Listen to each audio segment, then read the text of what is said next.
My husband's best friend bet him I'd cry when they served me divorce papers at Christmas dinner. Women are so predictable, he laughed. I signed immediately, then handed them a wrapped present. Their faces dropped when they opened it. Do you think she'll cry when she reads them? His best friend chuckled from the living room. They didn't realize I was in the hallway holding a tray of drinks, feet frozen, breath halted, pulse roaring in my ears. Brandon's voice followed, light and smug. She'll crumble. Women always do. That was 5 days before Christmas. Before we go deeper, thank you for being here. If you believe no woman should ever feel powerless in her own home, hit subscribe. It's free and helps us reach others who need strength, not silence. Now let's keep going. But this story didn't start there, not really. The unraveling began long before they wagered on my tears. It started with laughter. Always laughter. You know I could leave you tomorrow, right? Brandon would joke at dinner parties, eyes twinkling with faux affection as he rubbed my shoulder. Everyone chuckled. So did I. But inside something shriveled, tightening like a knot behind my ribs. People didn't see the weight of those words, not how often they came or how easily. They didn't notice how I stopped wearing my red dress after he scoffed, trying too hard, aren't we? Or how I started checking his tone before I spoke in public, praying my sentence didn't shift into a monologue about my flaws. He never shouted.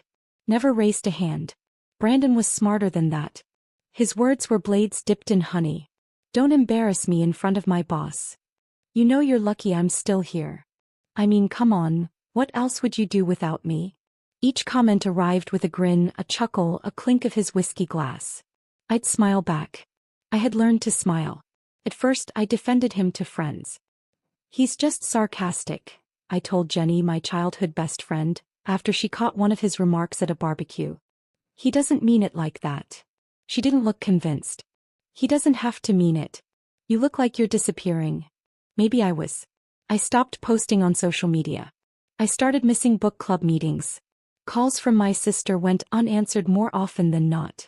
My world became smaller, centered around Brandon's moods, his rhythms, his thresholds.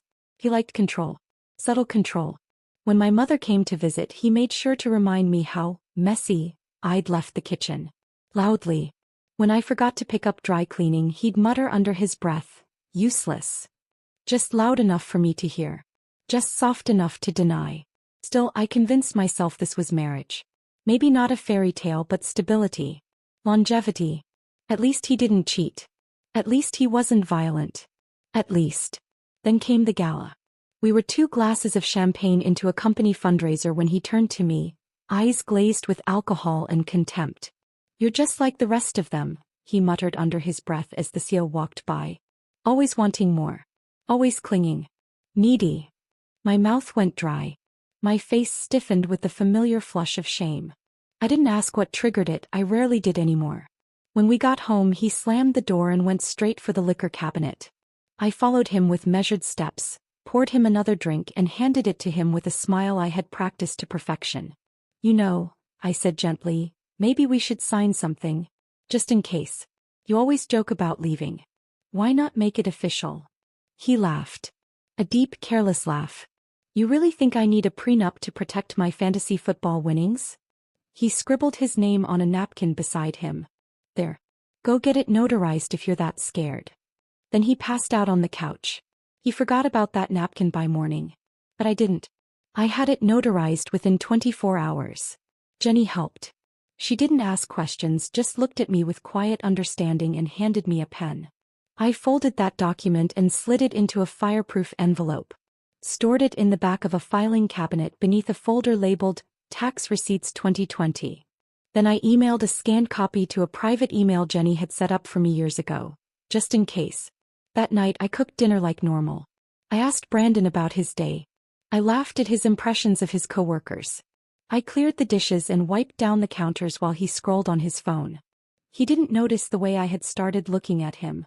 Not with fear, not with anger, but with calculation. Over the next few weeks, something shifted in me. Not visibly. Not dramatically. But I started keeping a journal. Not the pretty kind with quotes on the cover, but a plain spiral notebook I tucked beneath my side of the mattress. In it I logged his comments. His moods. The date he came home at 1:15 a.m. reeking of perfume and tequila. I wasn't planning anything yet. Not consciously. But that night at his company's New Year kickoff party, when he told a crowd of new hires, "My wife's hobby is overspending," I didn't cry. I excused myself to the restroom, looked at my reflection and thought, he thinks I'm soft. Breakable. He wasn't wrong. I had been. But I was learning.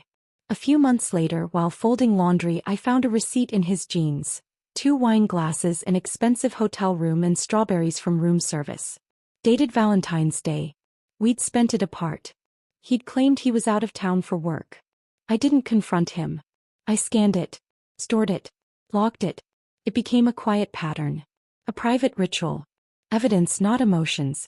At dinner one evening he said, "If we ever split, you'll be crawling back. You can't even fix the Wi-Fi without me." I nodded, poured him another glass of wine and said, "That's true."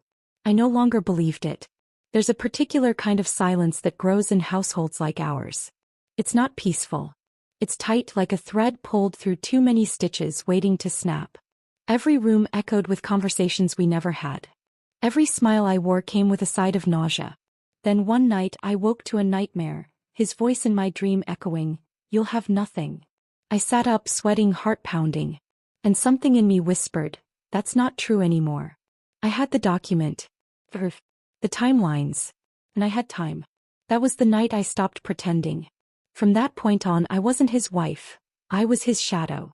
Polite. Polished. Watching. Preparing. The joke he thought was harmless, the napkin he thought was a drunken whim. That was my foundation. I didn't know when. I didn't know how. But I knew one day he'd reach for the same old power play. And I'd be ready. I stood in Jenny's office, the fluorescent light buzzing faintly above us, illuminating the sharp edges of a truth I wasn't ready to speak aloud. She stared at the document I handed her, the one Brandon drunkenly signed without reading, without knowing. "Did he do this willingly?" she asked, eyebrows raised. I nodded, silent. Jenny leaned back in her chair, the leather groaning under her, then slid on her glasses and began to read. After a few long minutes, she looked up with something between pity and admiration dancing in her eyes. "It's elegant," she said, tapping the paper gently. "He gave you the knife. You're just deciding when to use it." I sat across from her, my fingers interlaced tightly in my lap. "I don't want revenge. I just want to feel safe." "You will," she said. "But let's reinforce this. Make sure it'll hold if he files first." And we did. She drafted an addendum, adding clarity where there was vagueness, ensuring that if Brandon ever tried to twist the narrative, he'd be trapped by his own arrogance.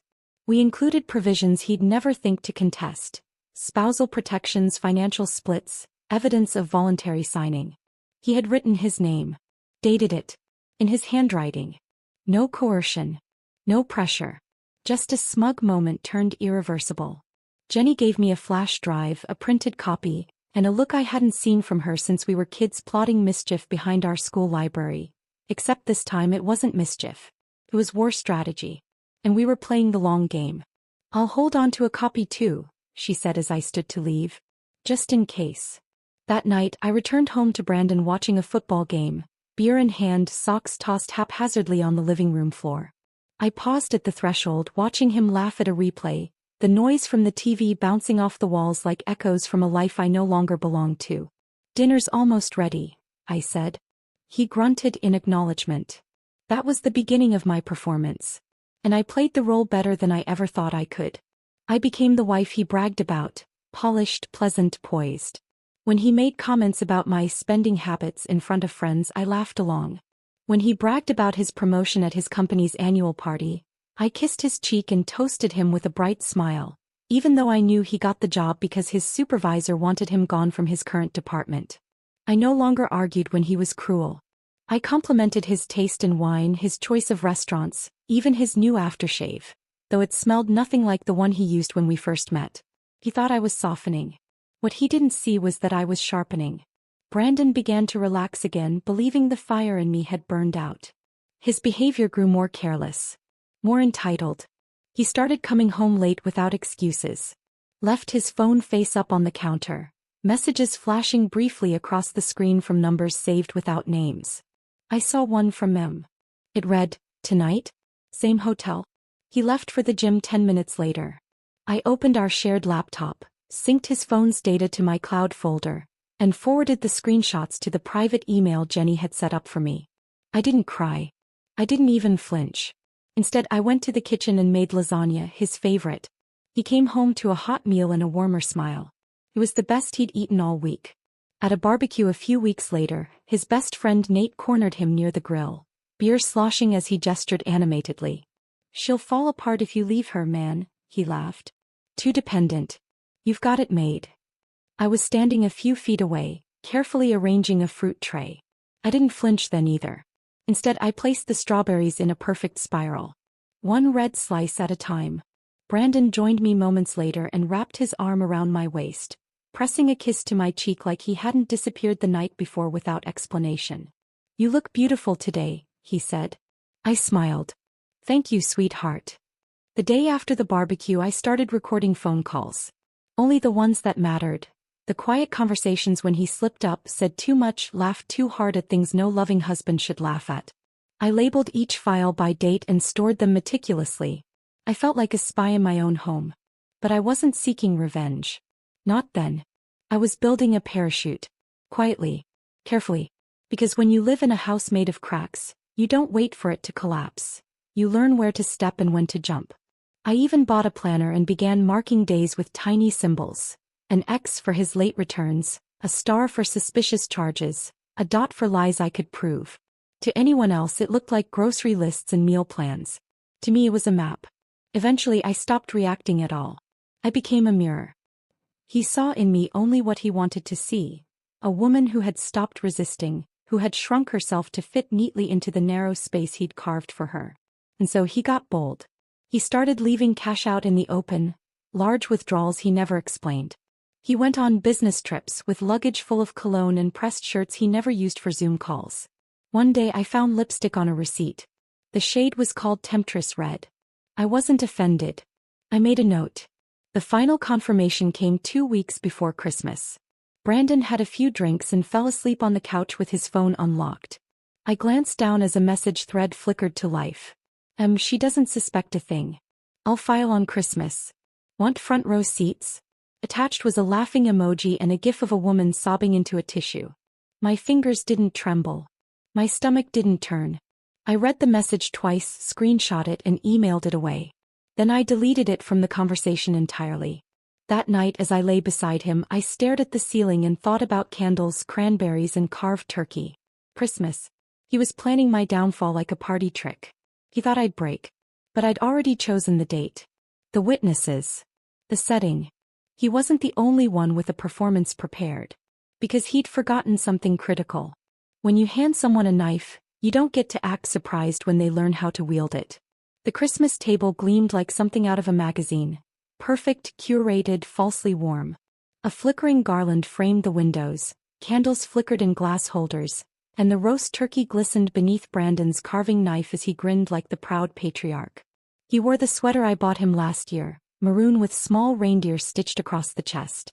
The irony of that, me dressing the man plotting my undoing, was not lost on me. My sister Beth passed around her famous spiced wine, cheeks flushed from both the heat and the alcohol. Brandon's parents chatted about their retirement plans. Everyone looked so content, so unaware. I moved among them like a hostess on autopilot, refilling glasses, smiling with my teeth but not my eyes. Beneath my dress, my legs trembled, not with fear but with anticipation. My heart beat a steady rhythm. Tonight. Tonight. Tonight. Brandon caught my eye once while slicing the turkey and winked. He had a look about him. Overconfident, self-satisfied, the way he used to look before his sales pitches closed. I matched his smile with one of my own, warm and unreadable. Let him believe he'd won. Best bird yet, his dad said, chewing with gusto. Steph's perfected the recipe, Brandon added, placing the platter on the table like a trophy. She's had plenty of practice. What is this, our 7th Christmas? 8th, I corrected gently, sitting across from him. He raised his glass. Well, here's to 8 more. Or, however many we last. His voice held that cruel lilt again, the one he coded in humor to keep his jabs casual, deniable. Laughter rose around the table. I chuckled too, brushing a non-existent crumb from my napkin. As plates emptied and the buzz of wine settled into the room, I noticed Brandon's best friend, Nate, whisper something in his ear. Nate was already tipsy, eyes glassy, smirk lopsided. Brandon nodded and stood up, slowly tapping his glass with a butter knife. "All right," he said, clearing his throat. "Before dessert, I have a little something for my lovely wife."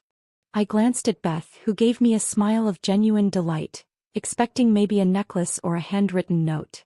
Brandon reached into his blazer, pulled out an envelope and walked over with the smugness of a man who believed he was delivering a grand finale. "Merry Christmas, babe," he said, placing it in front of me. A quiet chuckle escaped Nate. No one else laughed.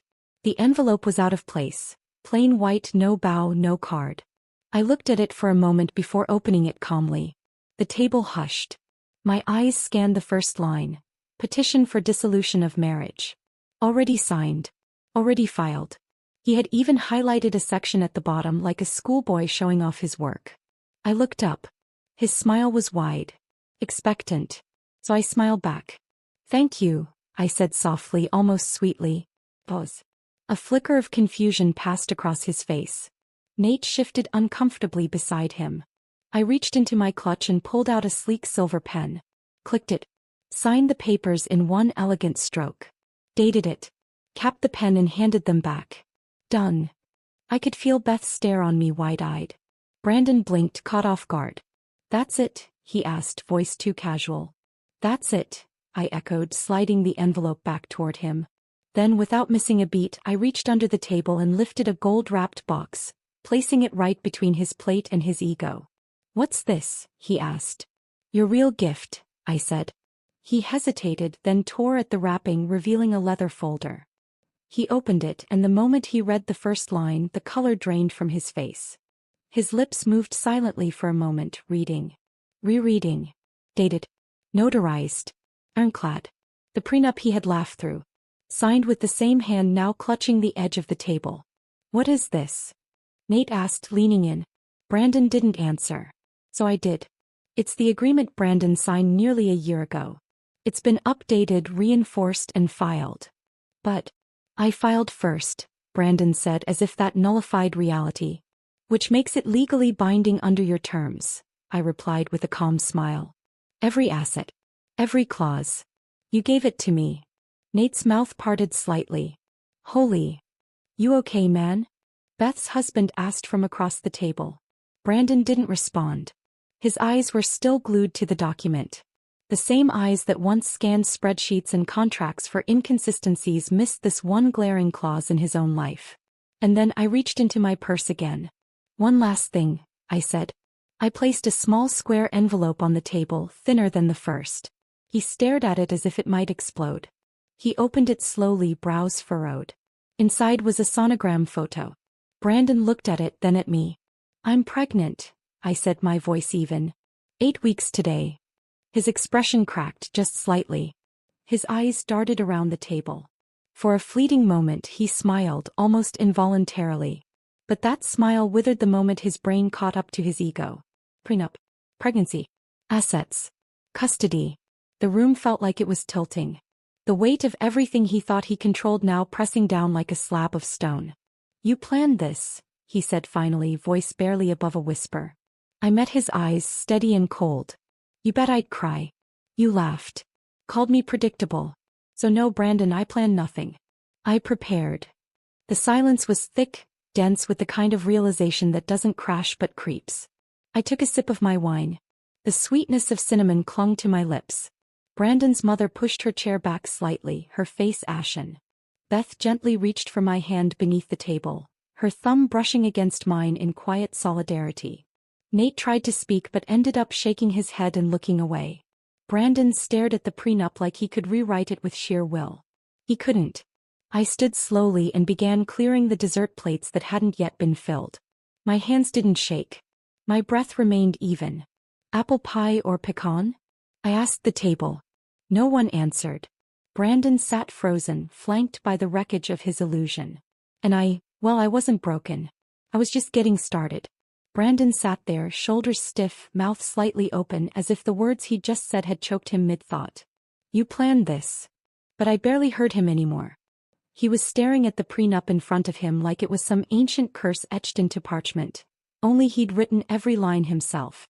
The room was painfully quiet except for the subtle crackle of the fireplace behind him and the slow clink of a spoon from the kitchen. Even the ornaments on the tree seemed to stop shimmering.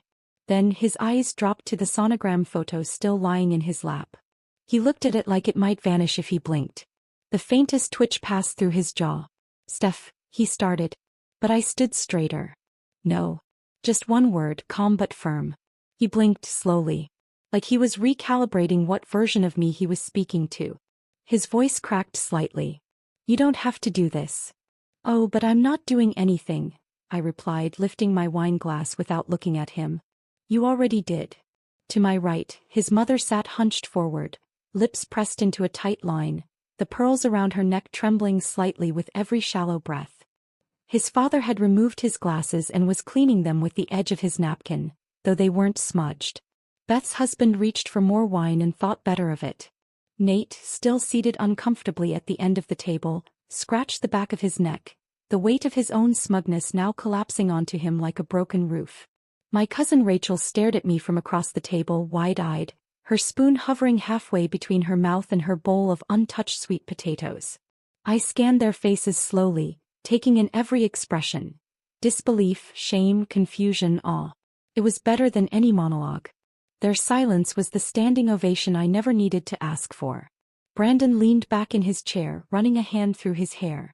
It was something he did when he realized he'd lost control. I'd seen it before, during arguments with his boss, while trying to talk his way out of a late credit card payment, or when a deal fell through and there was no one left to blame. He looked around as if someone might save him. "I didn't." "You thought I'd beg," I said quietly. My voice didn't waver. My hands didn't tremble. "You thought I'd fall apart. You were half right." He looked at me again, eyes narrowed. I continued. "Until today." He swallowed. Loudly. That was the moment I saw fear slip in. Not the theatrical kind, no shouting, no tantrum. Just a flicker. A sliver of something real in a man who'd always seen consequences as optional. Brandon opened his mouth again, but before he could speak, his phone buzzed against the polished wood of the table. He glanced at it. Another buzz. Then a third. He picked it up slowly, unlocking it with a shaky thumb. And there was the email from Jenny. Subject line: prenup confirmation, legally binding. I watched his face twist in slow, quiet horror as he read the words. Each sentence tore a layer off his bravado. His thumb scrolled quickly. His lips parted. His skin paled. He reached the bottom, where Jenny had signed it with the firm's letterhead and her usual touch of elegance. She had even attached backup copies with metadata timestamps and everything. Ironclad. "Tell her it doesn't count," he muttered, gripping the phone like it might change. Another buzz. This time it was from his father's email app. The subject line read, "Forwarded, signed prenup, dated documents, FYI." The man he once referred to as a legal dinosaur had just received proof that his golden boy had handed over everything on a silver platter. Brandon lowered the phone like it had burned him. I turned toward Beth, who had been quietly watching everything unfold. "I could go for something sweet now," I said softly, my voice almost cheerful. "Can you pass the pie?" "Which one?" she asked, recovering quickly. "Apple. And whipped cream, please." As she began slicing into the pie, I stepped away from the table, moved to the buffet counter and retrieved a clean plate. Brandon's eyes followed me, still wide, still trying to catch up. I returned to the table and sat beside my sister, placing the pie gently in front of me. From my seat I turned to him one final time that night. "I'll have the locks changed tomorrow," I said simply. He looked like he'd been struck. Then I picked up my fork, took a bite of pie and smiled, not to provoke him, not to perform. Just because the cinnamon was warm, the crust buttery, and the taste reminded me of something I'd forgotten long ago. "Peace." Brandon pushed his chair back, the legs scraping across the hardwood. "You think you've won," he said. I didn't respond. He didn't deserve a reply.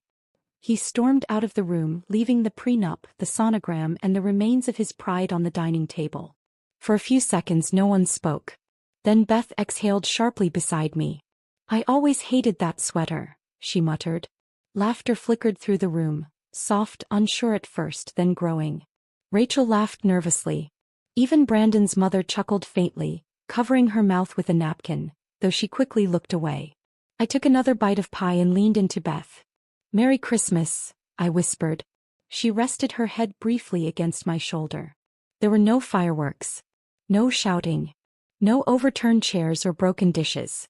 Just a quiet unraveling of power, measured in glances and documents, and a single slice of dessert. The room shifted that night. Not because I changed the dynamic, but because I reclaimed it. Beth stayed the night.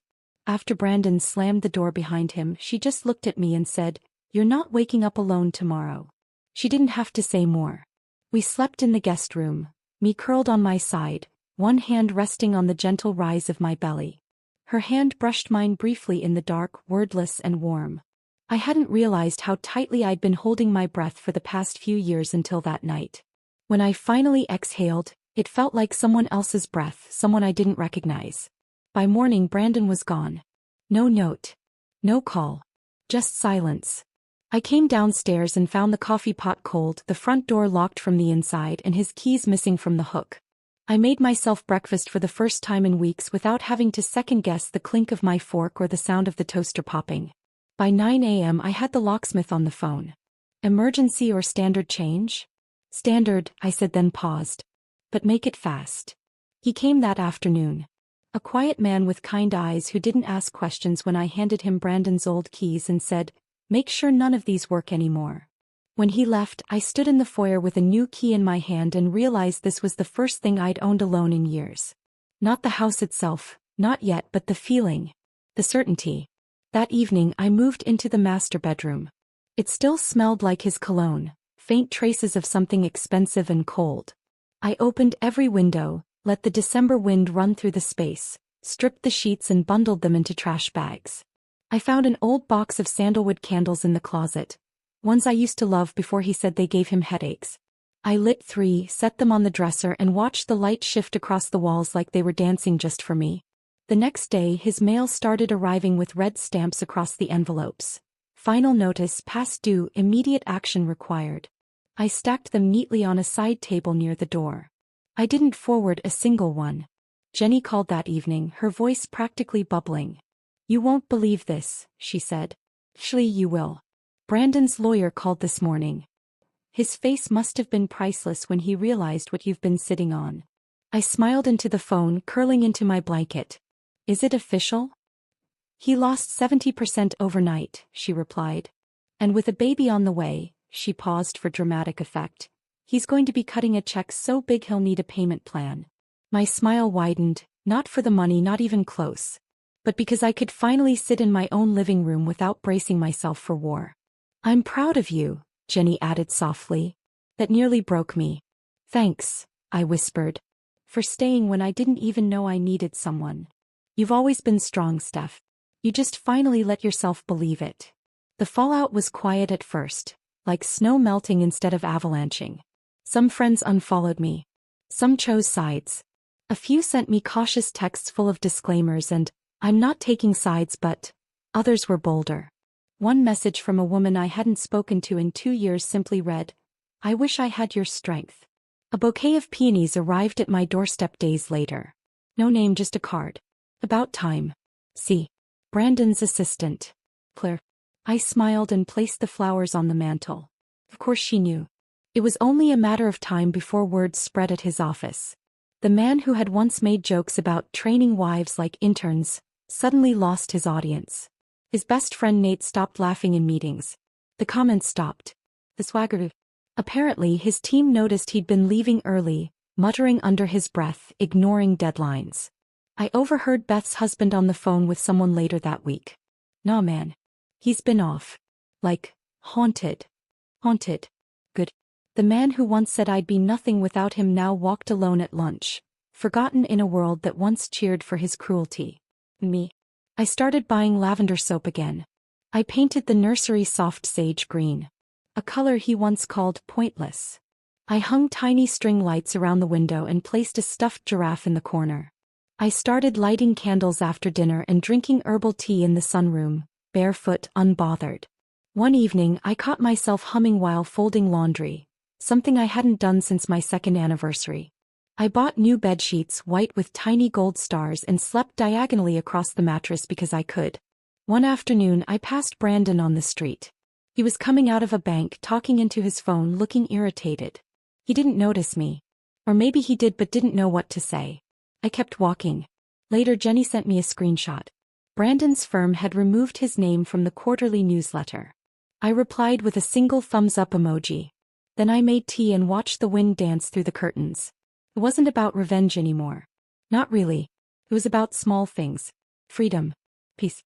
A slow, steady rebuild of a life that belonged to me. And the quiet realization that the woman he tried to break was now the one who had rebuilt everything without him.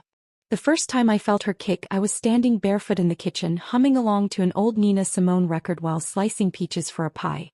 It was so soft at first I thought I imagined it. A flutter like a wing brushing the inside of my belly. Then it came again. I dropped the knife. Both hands flew to my stomach and I stood there, stunned and smiling, tears catching me off guard. It wasn't just a kick. It was a reminder. A rhythm. A message.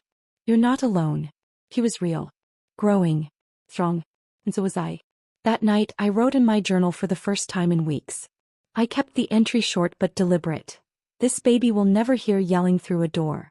Never feel like they're walking on glass. Never confuse fear for love. I underlined the last line twice. My world had gotten smaller, but warmer. Softer in all the right places.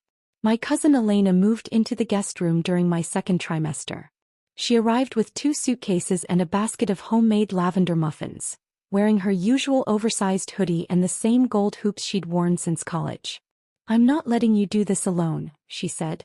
"And anyway, you need someone to stop you from eating pickles and ice cream together." We fell into a rhythm almost immediately. She worked remotely from the kitchen table, wore fuzzy socks in July, and didn't ask about Brandon unless I brought him up, which I rarely did. That part of the story was no longer worth repeating. Jenny dropped by every few days with groceries and warm casseroles and baby name books with silly post-it notes inside. Page 37. Do not name her Tiffany. Not because it's a bad name, she explained once, laughing over tea. Just because I had a Tiffany in middle school who cut my hair with safety scissors during art class. We laughed more in those months than I had in years. We didn't talk about court filings or lawyers or any of the old wounds Brandon left behind. We talked about recipes, crib colors, what kind of stroller folded easiest, and whether her ex was secretly stalking her Pinterest boards. It was the first time in a long time that silence wasn't something I feared, but something I shared. The baby's room took shape slowly. I painted the walls soft yellow and filled it with thrifted furniture I refinished myself, one coat of warm paint at a time. A rocking chair arrived in a giant box, and Elena spent 3 hours trying to assemble it before throwing down the instructions and declaring, "This is your villain origin story." We laughed until our faces hurt. One quiet Sunday I pulled a box from the back of the hallway closet. I knew what it was the moment I touched it, the slight crackle of the satin ribbon, the faint scent of cedar clinging to the edges. Our wedding photos. I sat on the living room floor and opened the lid. There we were, frozen smiles and vows wrapped in white lace. His hands around my waist. My eyes full of dreams that had since burned to ash. I didn't cry. I didn't even flinch. I slid each photo into a separate envelope and labeled the box, "To release." Then I drove to the donation center, handed it over without ceremony and walked away lighter. I stopped at a bookstore on the way home. Bought a blank journal with a leather cover and thick ivory pages. That night I titled the first page, "Plans That Are Only Mine." I wrote in it every evening. Some entries were long. Some just a single word. But every one of them belonged to me. By the time Christmas came around again, the air inside the house smelled like cinnamon and pine instead of tension. The dining table was smaller, cozier. No theatrical centerpieces. No wine glasses used as weapons of charm. There was laughter. Real laughter. The kind that bubbles up without effort. Beth brought her toddler who kept dropping mashed potatoes on the floor and yelling, "Oh," with the pride of a magician pulling off a trick. My dad carved the turkey while Elena tried and failed to make vegan gravy. Jenny brought a date, her first in a year, and I didn't feel envious. I felt full. And next to my sister's son sat a brand new high chair, white with little yellow stars, holding the love of my life. My daughter. She had his eyes maybe. But the rest? All mine. Her cheeks were full and pink from the cold. Her tiny fingers gripped the edge of her tray while she babbled nonsense like it was the most important speech ever given. I didn't spend the evening watching the door. I wasn't checking my tone. I didn't rehearse answers in my head or wonder if someone's compliment might trigger a jab. I was present. Every bite of food. Every shared glance. Every story told between courses felt like a celebration. Not of survival but of something new.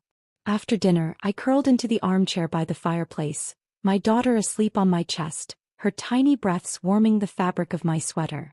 Everyone else had drifted to the kitchen or gone out for a late walk, but I stayed behind, holding her, surrounded by the kind of peace that used to feel fictional.